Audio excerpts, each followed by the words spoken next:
লোকসভা নির্বাচনকে পাখির চোখ করে নদিয়ার রানাঘাট লোকসভা কেন্দ্রের তৃণমূল মনোনীত প্রার্থী ডক্টর মুকুটমণি অধিকারীর সমর্থনে বৃহস্পতিবার সকালে চৈতন্যভূমি নবদ্বীপে রোড শো করলেন রাজ্যের মন্ত্রী তথা বিখ্যাত সঙ্গীত শিল্পী বাবুল সুপ্রিয়।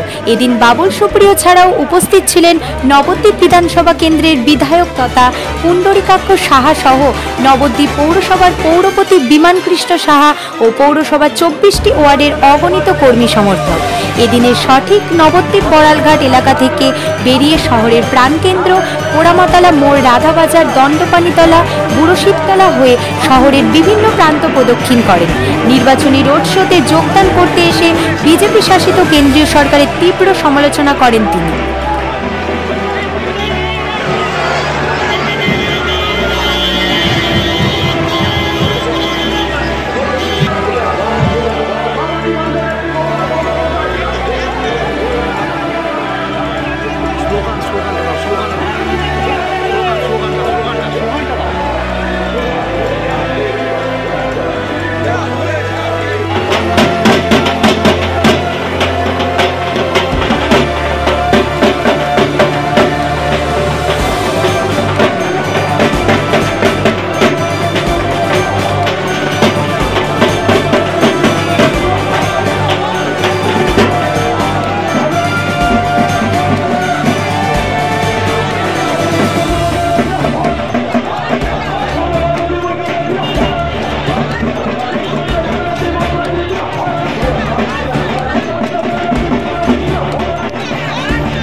গতকাল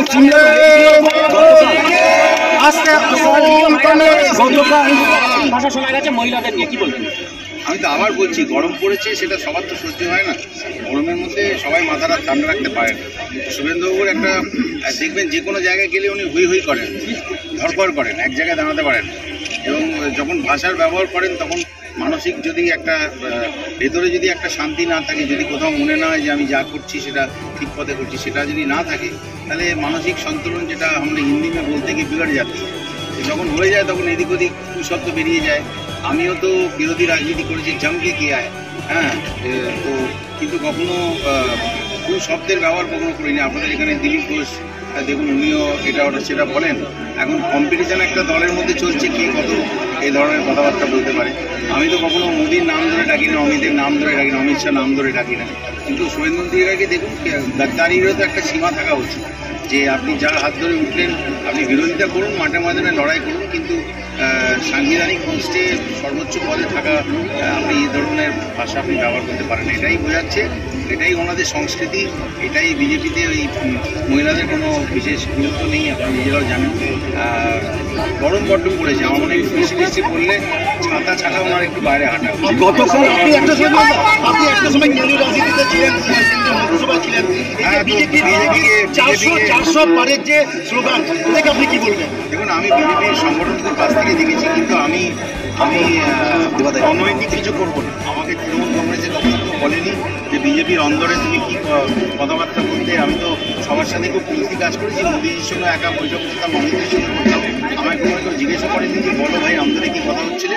আমি অন্য দলে যখন ছিলাম, সেই ড্রেসিং রুমের কথা আমি বাইরে এসে নির্লজ্জ শুভেন্দু অধিকারীর মতো বলিও না, বলার কোনো দরকারও পড়েনি।